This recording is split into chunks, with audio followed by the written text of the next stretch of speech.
Здравейте, приятели! Ще ви запозная с миналото, настоящето и бъдещето на Радомирска община.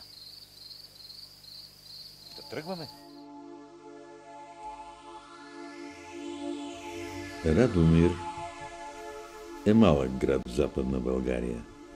Намира се в област Перник, разположен е в Радомирската котловина, в подножието на планината Голо Бърдо.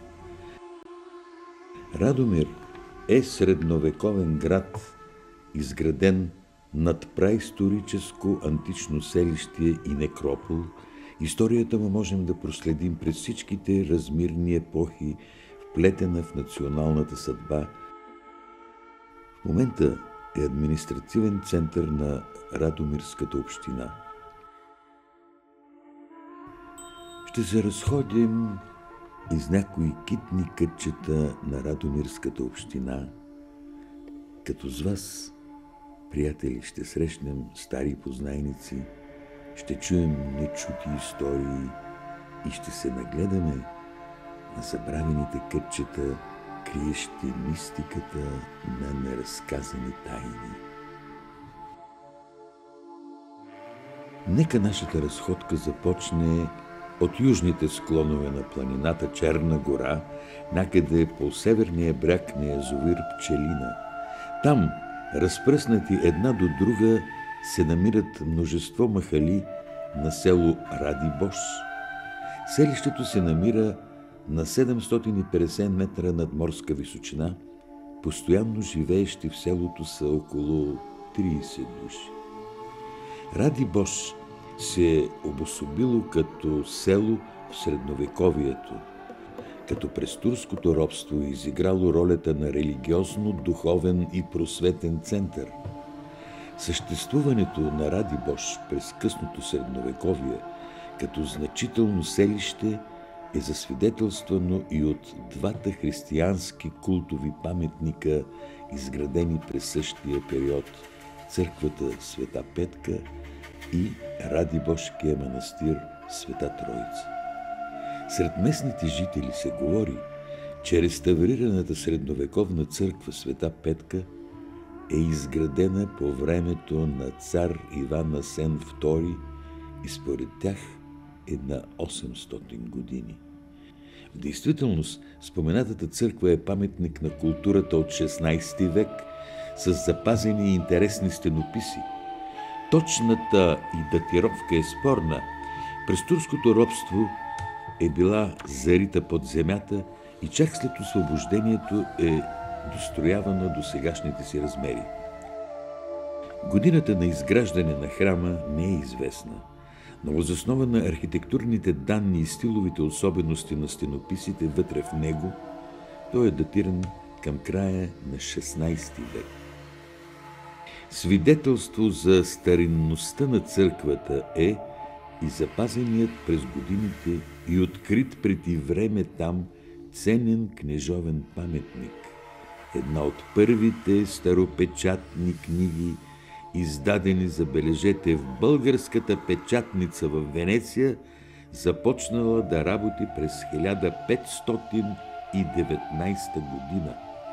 Книгата представлява празничен миней, богато илюстриран, от 1538 година, в който за първи път се отпечатват произведенията на български автори, един от които е Божидар Вукович. Към нея са подвързани и 16 страници от 15 век, списания на книжовника Владислав Краматик. Реликвата е била подарена на църквата Света Петка през 1784 година от жител на село Косача на име Велко.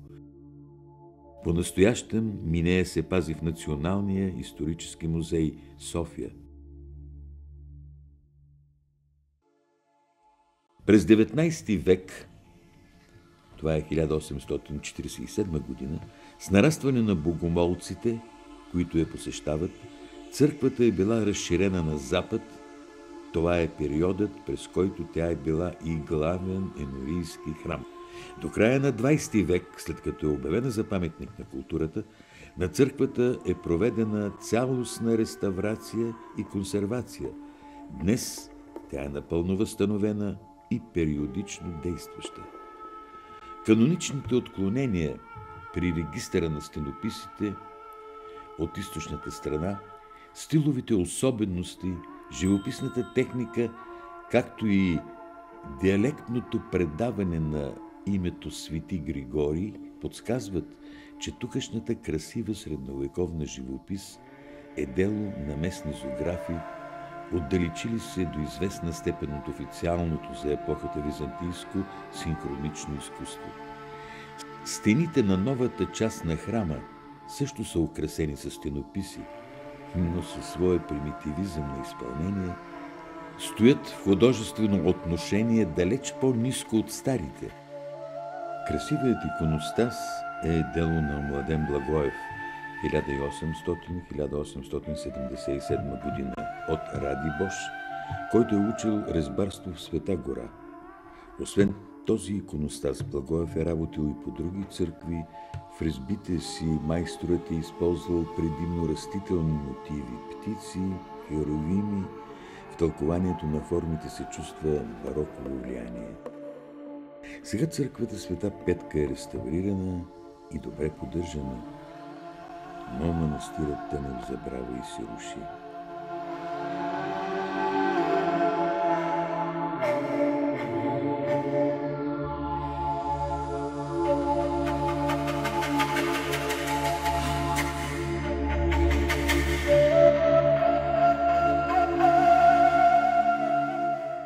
Към църквата през 1826 година се открива първото келийно училище в Радомирско.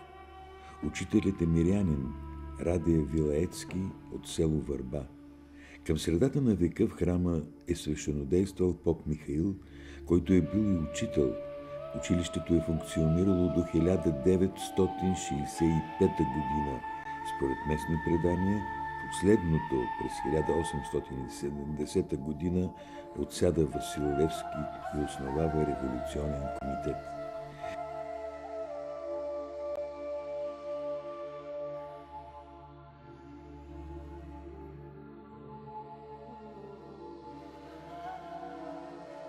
Аз си го спомням, това училище, както ви казах, е пристроено след освобождението.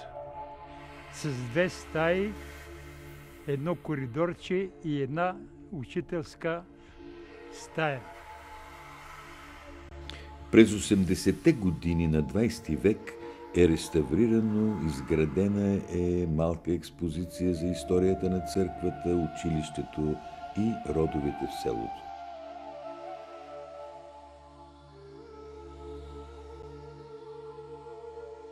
Тук е погребан свещеник Михаил Пейчев, родом от село Радибош. Дълго време бил свещеник в черквата и при освобождението на България от турско робство става първият народен представител от Радомирска, бивша Радомирска, не община или район, и заминава за Велико Търново като народен представител за учредяване на Великото народно събрание. Това малко селце с 30 на жители се пълни с живот по празниците и през лятото. Красотата на природата, съчетана с духът на обичаи и спомена, го правят привлекателно място за туристите.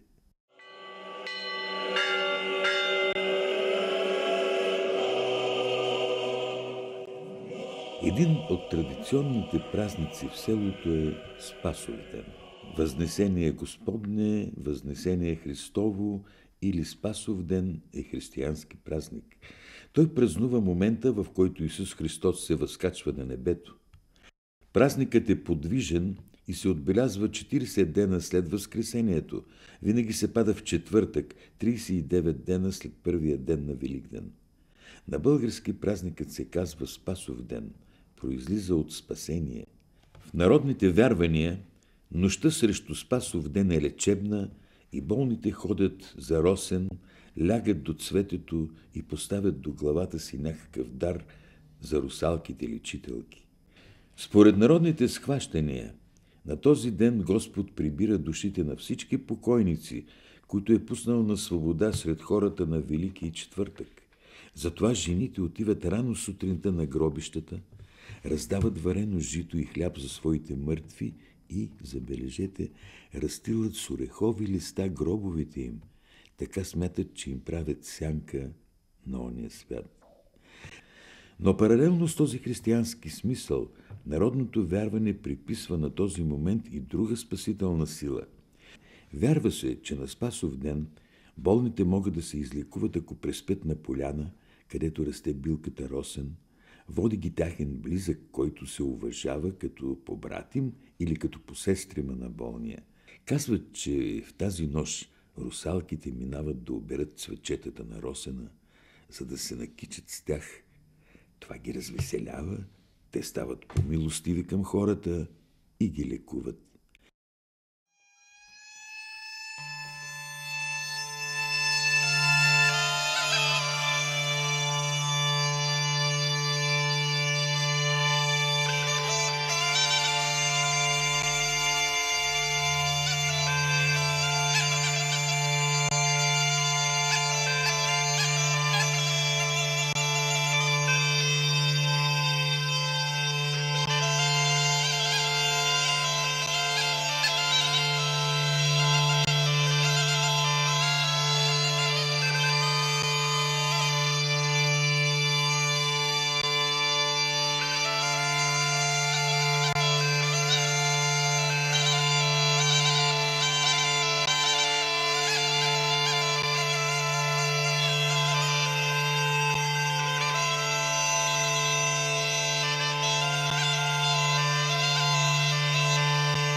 Ето, че дойдохме до село Копаница. То е разположено на 699 метра надморска височина в северозападния край на Радомирската котловина, на западния бряг на река Струма. Село Копаница е удивително място, с невероятни традиции, красива природа и гостоприемни хора. Народен обичай – лазарица. Да преминат лазарици, да не трошат криви пера паунови. Честити празници! Честити на вас! Добре дошли, лазарки! Хайде, от кога ви чакаме? Сега сте дошли при нас на гости да ни спеете малко за детенце песничка. Добре. Хайде. Валенце се люле, валенце се люле, на зелена ливада, на зелена ливада, не ми било... Лазаров ден християните посвещават на Лазар, който Исус възкресява. Лазаров ден се празнува винаги 8 дена преди Великден и с него започва подготовката за Страстната седмица. Празникът се нарича още Лазарица, Лазар, Лазарова събота. По традиция на Лазаров ден се откъсват зелени върбови клонки, които ще красят вратите на следващия ден, Цветница. Лазаров ден и Цветница са най-красивите пролетни християнски празници. На Лазаров ден момите гадаят коя ще се омъжи през годината. Този празник е българския Свети Валентин. Стани, стани, детенце, стани, стани, детенце, да погледаш лазарки, да погледаш лазарки.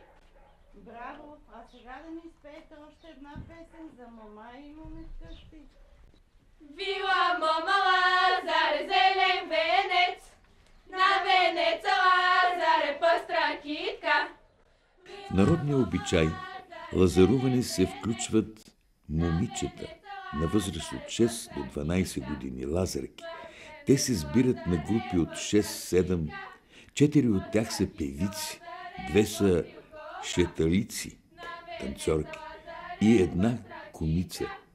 Тя води групата и прибира подаръците. Момичетата обикалят домовете, играят ръченица и пеят песни за здраве, плодородие и женитба. Вярва се, че която мома не е лазарувала, тя няма да се ожени. Svi gradišta Lazare i selata i prinejo Lazare pak da dojde. Svi gradišta Lazare i selata i prinejo Lazare pak da dojde. Браво, да сте живи и здрави, какви сте ми хубави, засмяни, шарени. Сега искам да ви дара с малко яйчица.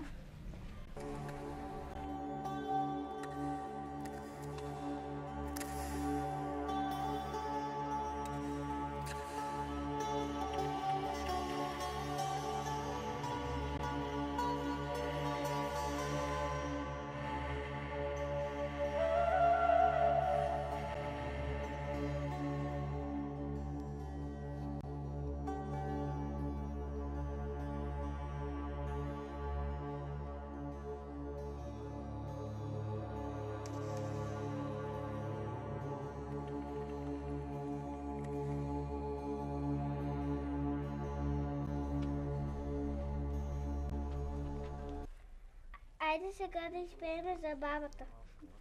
Ой, Лазаре, Лазаре, тука първом дойдохме, тука първом дойдохме, стара баба найдохме, ни дворове помела, ни столове редила, ни дворове помела, ни столове редила.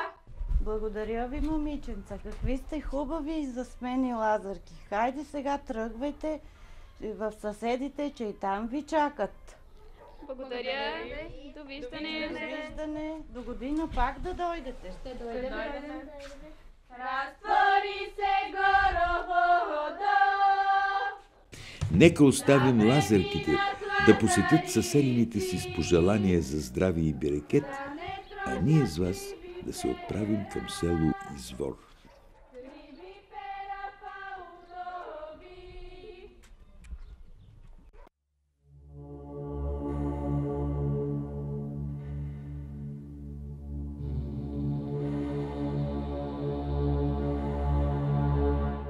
Ето го селото. Извор е село на югозапад от град Радомир. По последни данни населението му е 536 души и е най-голямото село в южната част на Радомирската котловина. Намира се на 765 метра надморска височина.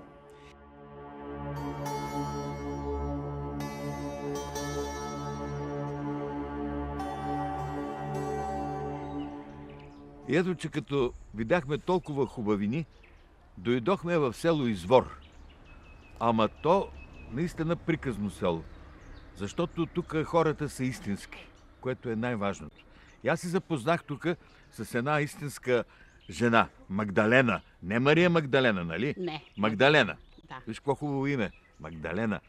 Магдалена, ви искам да те попитам нещо. Ти пиеш ли? Понякога да. Ама какво пиеш? Ракия. Ракия. Радомирска. Сама ли си я правиш? Изворска. Изворска? Не. Имам синове, които правят. Сега да те почерпа от нея. Аз гледам, че си наляла. Заповядай. Айде да се чукнем. Добре дошъл. Добре заварил. В нашото село. Китно Радомирско. Така. С гостоприемни хора, с много красива природа, с много забележителни местности Кажи ми нещо за историята на този хубаво Ще ти село. кажа.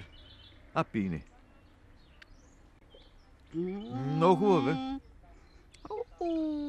Прекрасна е ракията. Така. Та е от 5 години. 5 годишна? 5 годишна, да. Мале. Това прекрасно село Извор. Кога се е създало? Според проучванията, когато правихме ние в 8-ми клас бяхме, нашата учителка по български език и литература ни беше поставила на всичките различни задачи да ходиме да проучваме при различни хора да проучваме за историята на село Извор, някакви легенди, някакви предания за местности, които ни е разказвал Някои сигурно много възрастни хора. Александър Остаим- Кьосовски се казваше. така. Да, помня го, беше шивач. И той разказваше, че първо селото се е намирало под местността Градище и се е казвало село Лопен. Лопен. Да. От турските регистри е споменато, че от 1237 година има някакви записи, че още от тогава съществува в българската земя Радомирско, местността Мраката, село Извор.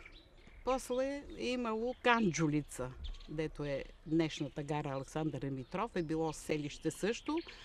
И оттам ни разказваха, че е имало, то е било като блато, като езеро, някакво имало канджи.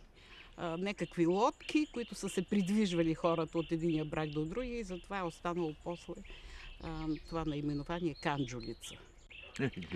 А тук този бир се нарича Буденица по името, Буденица. Буденица, по името на един овчар Буда. Я. А е също има местност татарка, която са живяли, селище е било татарско. Около 3000 татари са живяли там. Но после как са изчезнали, къде са изчезнали, Това няма. Буда, много ми е интересно това име Буда. Да, Буда се е казвал, овчар е бил и на негово име. Къде Да не ще е от Индия дошъл. овците къде овчарин. ще ги караме? При Буда ще ги караме и после гледай, остава моля. Буденица. И така продължава. Бях някакъв анекдот пак или някой ми го е казвал за някаква, дето трябва... Да, като отишла една от нашото село на почивка, тръгнала. И казала, отива мъжо на почивка на Хисара, там нали му викаха Маймундере. Да. Та на Маймундере отива и казала, мъжо, ще ходим на почивка, скромно, мирно, тихо, ръкъл, жено не се прави на селянка. Я малко по-така да се проявиш там. Може някой да те пипне, ама само до ластико. На чорапите преди са носили до тук чорапи, навити и с ластик. И така. И след 3 дни получава телеграма от един негов познат, който също бил там на Маймундере. Му писал, ела да си прибереш жената, като си е сложила един ластик на шията, че се обеси. Тя искала до там да я пипат, нали, до ластико, е казал мъжо. Слушай, така ние си куртуваме много дълго време, кажи ми, моля ти се, тук съм чувал, че наблизо има някакъв манастир. И да, в стар много хубава местност е. На манастира Свети Дух се е казвал в село Търновец. Тя е към Извор, така ли? Тя е към Извор, да. Ага. А кога е строен манастира, колко обитатели имал и кога е разрушен, нищо не се знае. По разкопките е личало, че имало доста големи сгради с просторен двор, много имоти, че всичко това е било заграбено от един турчин и преобърнато на чифлик.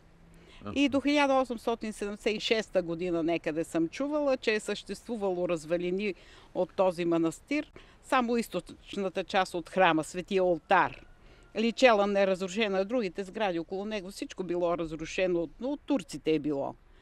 Съвременници от турското владичество разказват, че бегът забранявал на богомолците да посещават тази светиня, поругана от неверния агарянин.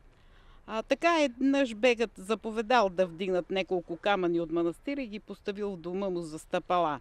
Когато камъните били докарани и поставени на определено място, още с първото стъпване на булката на бея паднала и се пребила и смъртоносно се наранила.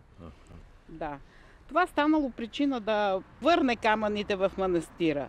Имало случаи, когато при добре затворени и подпрени порти на бегът явява се внезапно много силен ветър, който разтварял затворените порти и това правило силно впечатление турчини на многобройните му аргати християни.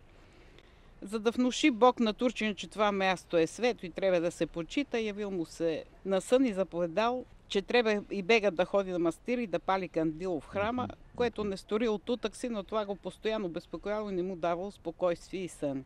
Един ден турчинът отишъл на лов в манастира и видял, че до него стоял белобрат старец, който му казвал, Какво му казва? че трябва да почне да ходи редовно в манастира и да пали кандилото. Аха. И позволил също и на християни от околните села да посещават манастира, да носят курбан и даже сам подарявал всеки година по един овен на манастира за службата. И през 1876 година на един дядо Нико от село Извор му се присънило, че трябва да отиде и прислужва на манастира. Не му се щело, но бил принуден да го стори и от тогава се турило началото на застройването на ново на манастира. Малко преди освободителната война, с помощта на христолюбиви хора, дедо Нико започнал полека-лека да поправя върху старите основи манастира, което строене неусетно вървяло доста успешно. След 2-3 години дедо Нико се поминал и неговото място в манастира минало в ръцете на сина му, дедо Милен. Но Бог не забравил да стане още едно чудо и да блесне неговата промисъл. Един ден дедо Милен легнал в двора под сенката на един дебел клен и сънувал, че под корените на този вековен клен имало бунар. Като се събудил, стареца много се зарадвал и се заловил да копае. Бунара бил открит, изчистен и намерено изобилно вода. След освобождението от турско робство, този манастир е почнал да се посещава не само от околните села, но дори от целия Кюстендилски окръг. Тогава Извор е било към Кюстендилски окръг, от болни и покрити с рани човеци, които намирали изцелени от тази светена вода. След това пак е бил занемарен манастира и преди няколко години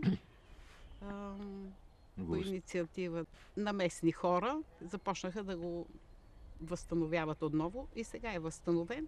Пристройките още не са възстановени, но в сегашния вид, Ама монахини няма още, нали? Няма монахини, Ма ще няма има ли? монаси. Мен монахините ме интересуват, не монасите. Може да има.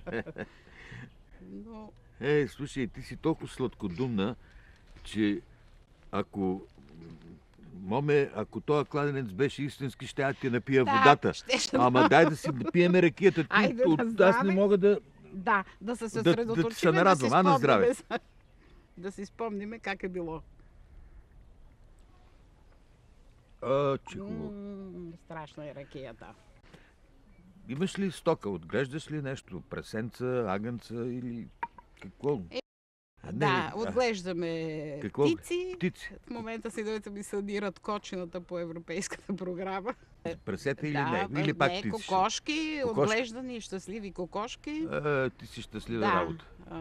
А щастливи яйца дават ли? Разбира се. Ще ми По 2 дадеш. снасят на ден. По 2? Така, тук в селото може би носи името Извор от това, че е имало около 7-8 извора на времето. Аз това ще да те попитам. Да. И по време на турското робство да ви кажа, че благодарение на жените българката успяла тогава да съхрани шевицата и народната песен. Ти Традициите, обичаите. Ай, спей нещо, моля ти се, бе. Сурва кар ме гони, мамо, сурва кар ме гони, кръвното ми дига, мамо, кръвното ми дига, кръвното ми дига, мамо, кръвното ми дига. Ту се клещи, ту се врещи, ту па ми се мечи. Браво! Давай! Газ! Целио мирише, мамо, на пръчина буре. Сега да ви кажа за Сурова тук в нашия край. Сурова е най-големия празник в нашия район. С нетърпение очакахме да завали сняг, да дойде Нова година, да дойде Василев ден. Василев ден е при нас. За да може да тръгнем на Сурова, ходеха предимно, докато бехме малки ние.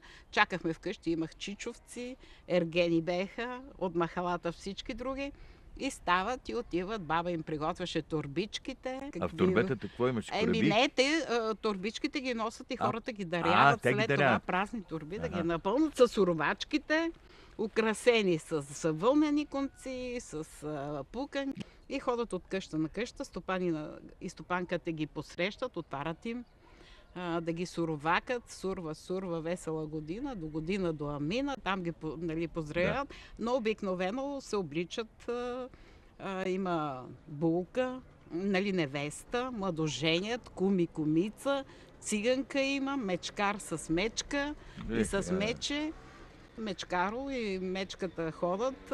Тя гази стопаните за здраве, да са живи и здрави, да не ги боли нищо през годината.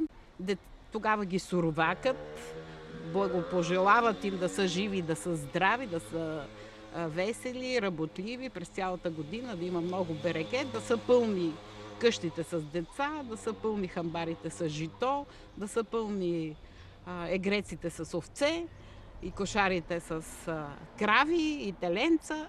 Такива. Пчелините са пълни с пчели и мед. И така. Значи тогава се готвеше, приготвя се и сега. Всъщност на Сурова задължително се прави варево, прави се баница, правят се сърми, орехи и тогава беше нещо като втора Коледа. И посрещат се гостите, черпаваха се и им се слагаше в торбите сланина, чушки, низи, некъде къде има мома пооткраднат нещо. Или се закичат се с низите, чесън също на венец си слагат, дават им, орехи им дават, брашно им дават. Това, тая традиция от векове и сега се прави, така ли? Да, и сега ходят по домете, сега повече пари им се дава. Защото няма сланина. Няма сланина. Това е най-веселия празник. Сега вече се ходи на фестивали, сурвакарски, кукърски беха. Кукери има ли тук, бе? Има и кукърска група има. Да. Но те по-късно така започна тази традиция с кукерите. Поначало по нашия край и в нашото село е сурвакар. Сурвакар.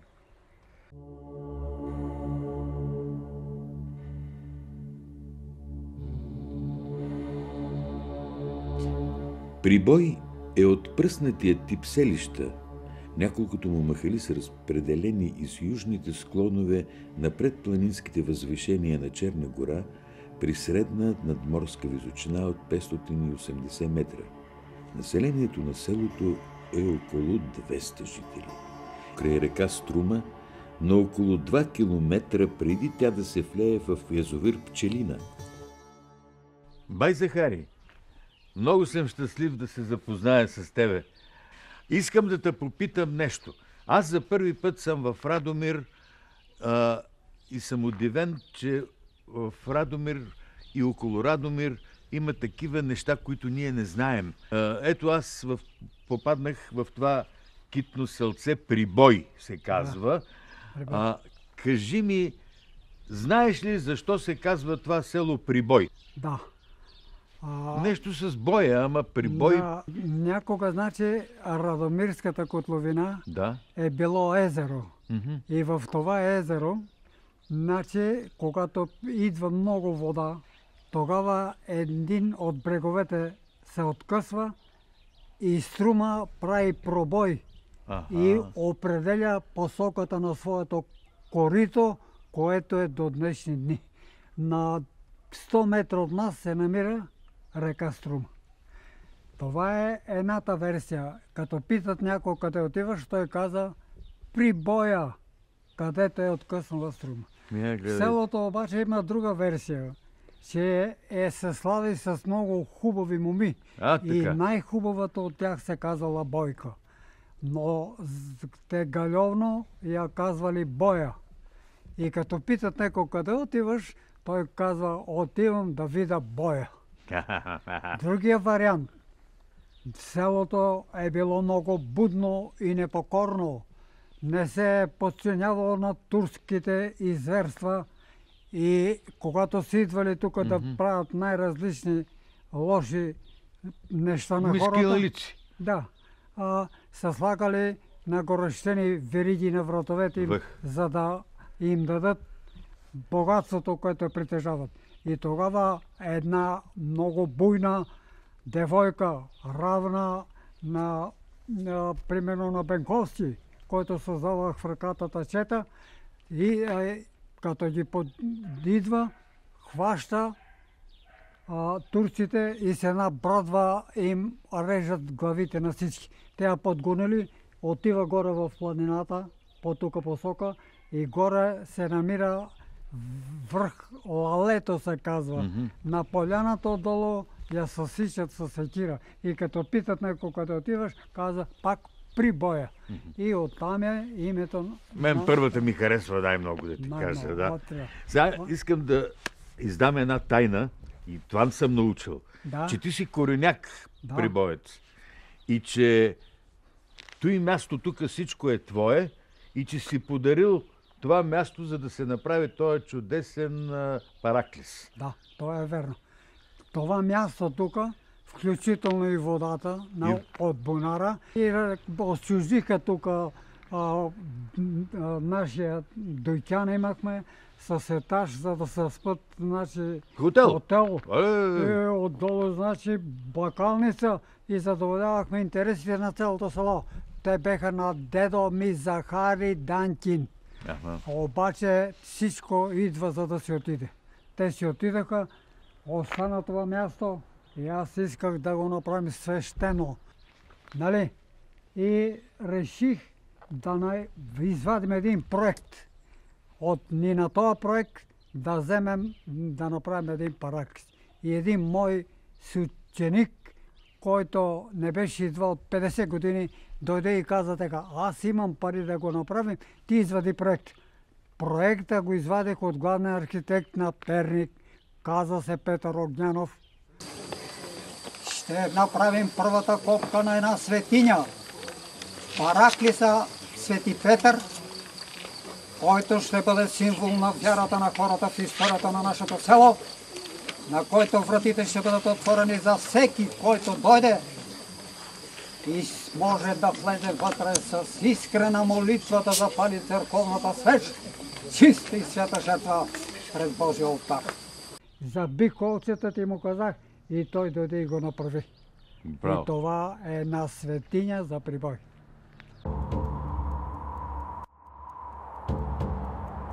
Сега искам да ме заведеш и в църквата голямата, защото тя също има някаква много интересна история и да ми я разкажеш. Ще разкажа. Готов ли си? Да. Айде да вървим тогава. Да вървим.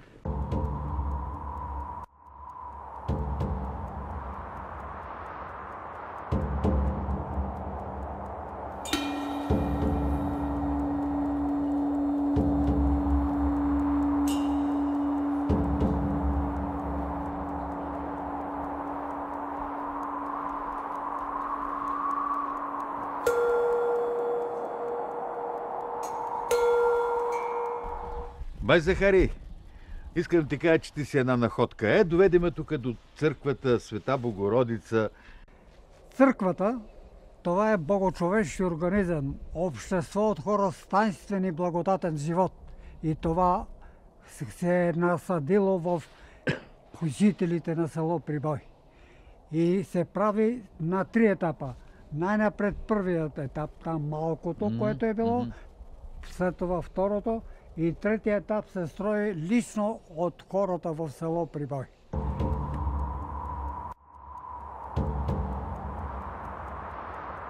През време на турско робство, значи в Беланец е бил Бея, а кадията е бил Радомир.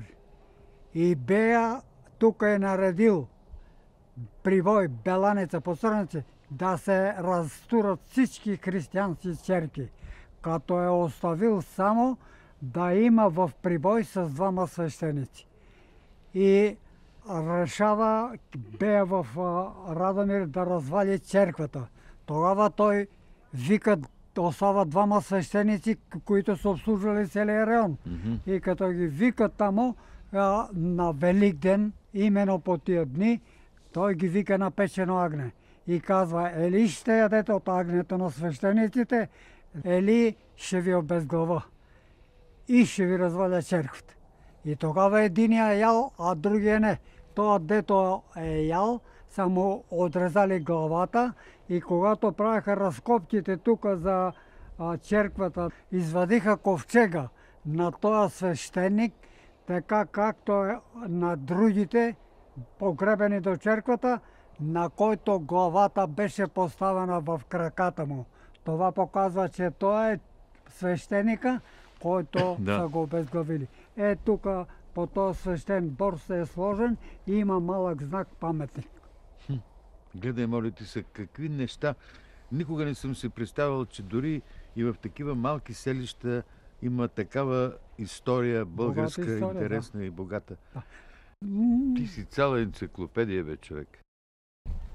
Значи този камък и то показва, че църквата е строена още първия етап през римско време, нали?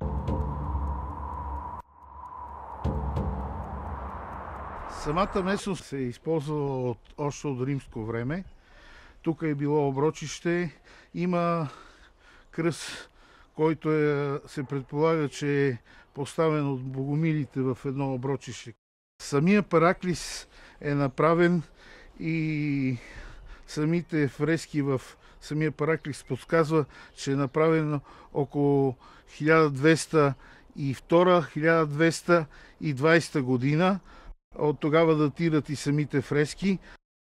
И от началото е било параклис, след това с камъните, които е бил закрит по време на турското робство, за да се запази, за да не бъде разрушен, се построява втората част на черквата и след 20 години се построява и третата част и тогава става една цяла черква, която се използва в празниците на населението на село Прибой.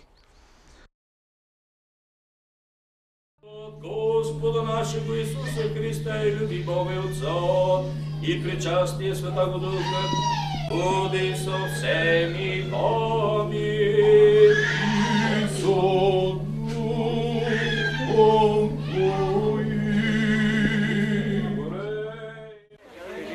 И ги благослови, и които са помогнали да бъде приготвено това ястие за днешният празник. Успение на Пресветата Богородица. Нека да бъде честит празник на всички вас. Благословение и мир. Да бъде... Значи по времето на ръководството на госпожа Людмила Живкова бяха отпуснати средства да се направи една обшивка от олово. Специална обшивка се прави с едни въздуховоди, които предпазват самата черква от влагата и от неприятни атмосферни условия, за да може да се съхранят, защото наистина тези фрески са много уникални и ценни за историята на България.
Днеска е бабин ден. Такъв хубав ден. Днеска се празнуе бабата, коя е бабувала на невестите да родат децата си. И аз съм бабувала на много от селото. И сега ги чекам да ми дойдат на гостие и да ги посрещнем, да ме уважат. И съм се приготвила. И зелник съм умесила, и погачи съм умесила, и тутманик съм умесила, сготвила съм манджа. Толкова съм щастлива, че ще дойдат. Тук съм подредила. Они вече трябва да почнат да дойдат. Я да видим дали идат. Цветка иде. Цвете, добре дошла. Мерси, жива и здрава да си. Бре, ти колко си измъчи с твоите близнаци. Ама реват много, много реват. Ако нека реват, че са здрави деца. Сега да ти полеем, да си измиеш ръцете. Така. Я посипи на бабата да се измие. Така как тече водата, така да тече здравето на бебетата, на децата. Живи да здрави, тече. живи здрави, Я да ти сипнем малко опазуката вода, да ти тече млекото, да ти умием очите, да те не фащат уроки, лоши ора. Така. Я сега да си избришем. Да ти дам подарък за децата. Живи и здрави да се я гледа, она кошуля ми е приготвила, ама нали близнаци роди. Да, фута да ама Цвете, прилича я ли си, моме? Прилича си, много си прилича. Те това е. Само мъжкото много реве. Много реве. Те това е. И фута си имам. Нея, че си избирам орехите и ябълките. Така. Живи и здрави да раждат още. Сега я да седнеш, те приготвила съм да ви посрещнем. Ти оди седни, и другите, че дойда, дека съм им бабувала. И другите, че дойдат, да се видите. И така, тея и Виолетка иде. Добре дошла, Виолетко, живи и здрава да си. Дойдох дека съм доволна, помогна ми. Така, че помагаме, щом дете се ражда, трябва да се помага, не може иначе. Така, я сега ми посипи и ти на мене. Посипи ми. Я и на тебе да ти пущим малко водица тук, да ти тече млекото. Как тече водата, така да ти тече и млекото. Да си позабришем малко ръцете. Така. Я каква кръпа ми е приготвила жената. Бре, жива и здрава да си. Седни там при Цветка, да се видите, да си подумате малко. И други, че дойдат сега. Я чекам. Тук ли си, бабо? Честит празник, мила. Тук съм, бабо. Тук милата тя, милата. Айде и ти да ми посипеш. Да посипем всичко да върви по вода. Така. Да ти върви на тебе по вода и на децата, и млекото да тече, и очи да те не лъва. Така.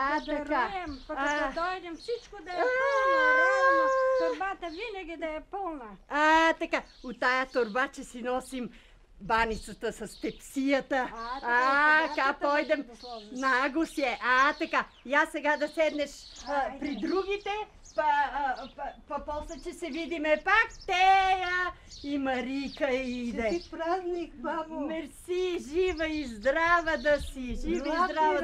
Това са златни ръце. Така. Ти си изродила прекрасни деца. Живи и здрави да са ни. И ти да живееш дълги години. Дай Боже. Да ти посипем. Я да ми посипеш сега. Още по-здрави да са ръцете. Така. Дай сега и аз на тебе да ти сипе малко. Това твоя син колко те измъчи, колко години го чека. Боже. 8 години го чека. Много реве. Нищо, че стане здрав. Здрав, че порасне, голем, че порасне. Цяла нощ го носи на ръце. Че го носи. През 20 минути го кърмим и се реве. Нищо. Що ме гладен, нека яде. Бабата, че го гледа, къде че иде да не го гледа, нали е унук? Я гледа, она, що ми е приготвила. Я ми тури сега тука, да не претежа на едното рамо само. Така. Я гледа. Боже. Работна жена, що е изтъкала. И фута. Що е... да си не цапаш, да си не... Така. Жива и здрава да си. Айде седни и ти при другите. Дойде и другите, че седнем да се видиме тогава. Добър ден, бабо! Добре, аз закъснех малко, ама детето много ревеше. Ама че реве. Дори го укротим, па после го оставих при баба му. Така е. Ти ще мислиш, но така, децата ревата да пораснат. Така е. Айде. Чекай, че ще ми паднат даровете. Я малко, че ги преметнем тука на Саръко. Я гледаш, що са дарове. Бре. Работни булки. Работни булки, бе. Работни, бе. Па уфатни, па всичко им наред. Ти си малко слабинка, имаш ли млеко? Я да ти сипе малко водата, да има детето да ти не плаче. Така.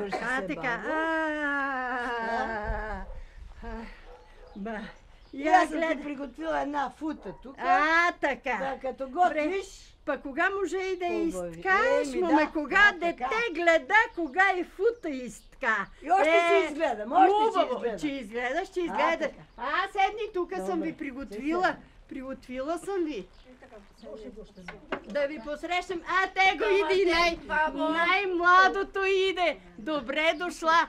Ти малко млада роди, ама, айде, живо и здраво да е. Така. Ето кърпа да си изпълшиш. Така, жива и здрава да си. Помага ли ти свекървата? Помага ли ти? Помага. Бре. Я гледай, що е това младото изткало, я гледай. Боже, милата тя. Я да седнеш сега при другите. Другите некои казали, че дойдат ли? Дойдат още нещо. Нищо, айде. Как дойдат тогава? Ние сега да седнеме, да се видиме, па да ми кажете децата как са, пораснали ли са, почнали ли да гукат.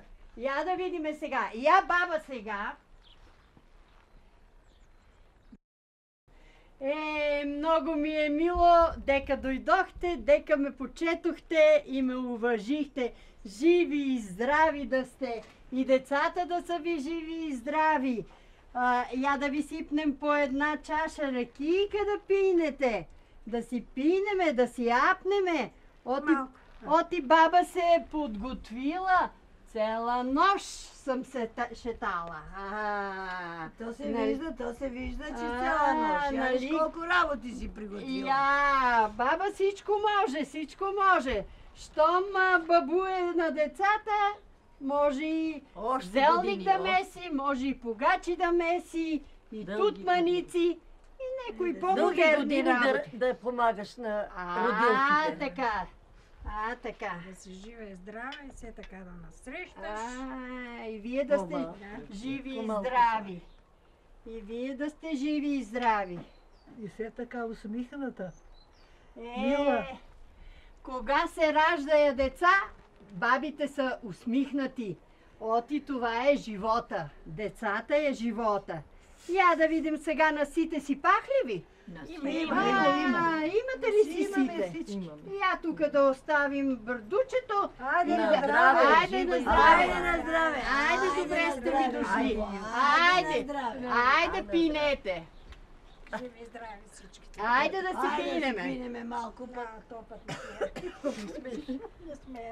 Така. Баба цяла нощ не е спала. Оно така. Много добре ни посрещаш. Още по-добре е, ако ни попееш. Ти пееш много хубаво. И аз сега да видиме коя да изкараме. Изпей, о, миле ми ягодо. О, миле ми ягодо, о, миле ми ягодице, о, миле ми комшинско девойче, о, миле ми комшинско девойче. Плаво беше ягодо, плаво беше ягодице, плаво беше, мене мило беше, плаво беше, мене мило беше. Ама мига ягодо, ама мига ягодице, ама мига други преотеше, ама мига други преотеше. Не ми жалба ягодо, не ми жалба ягодице, не ми жалба детка преотеше, най ми жалба дет ме прилюбише. Браво, това е. Ти кажеш. Седи Марко на диван високи, па си гледа нагоре-надоле и най-много по косево поле. Та се огледа Косевка девоќа, деси коси зелени ливади, с една коса кара 3 откуса. Погледая Марко Аресая, па си себе Марко продумуе. Леле Боже, леле мили Боже, защо немам сина за женитба, да си вземем Косевка девоќа, да ми коси зелено ливаде. Бог да бие, крали Марко, зажениле дете упелени, що би закон се са прекарали, повели са църкви на венчание, разрева се дете упелени. Си са жени редом приождали дете да умира, па не може дете да умира. Па си приде ките на невеста, та си бръкнал свилна пазука, та извади цървена ябълка и на дете по тилом говори. Проклет бе, кой те тебе жени? Još по-проклет, кой ти мома даде? Прегърнала машкото детенце, тогай се дете умирило. Това е дете по милост оди. Да. Попеяхме, ама я сега па вие да ми поиграете. Оти аз съм стара, ама покрай вас може и я да поиграем малко. Ей, бабо, време е комай да си пойдем. Ама бабо, първо, че поиграем. Айде да поиграем малко, айде бабо. Айде, я да направим тук место. Я сега да видим. Маре, вие скоро родихте, седете си там, нема да играете.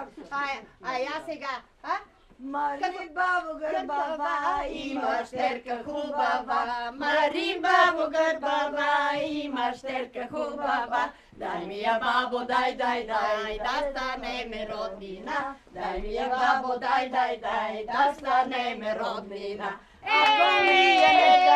Преубави невести, млади невести, бе! Бе, убаво играя! Много ти благодарим. За баба днеска е голем ден, голем празник. И аз съм много доволна, дека сите деца са ви живи, здрави. Така е, бабо, така е. Така. Ама време е вече да си одиме, че почнава да рева децата. Па че си одите. Трябва да ги кърмиме. Така, трябва и да ги кърмите. Че си одите, па че си одите, оно не може. Абнаме си всичко. Добре беше. Баба жива и здрава, паче ви посрещна. И да знаете, най-скоро време чекам па да ме окате да ви бабуем. Нема да ема. И че си жива, кога ги зажениме. За женитбата, че почекам малко, нема да бързам. Ама искам па да ме окате да бабуем. Така. Да, деца трябва да има. Деца трябва да се раждат. Иначе не може. Айде, бабо, Айде, живи и здрави да сте. Айде, живи и здрави да сте.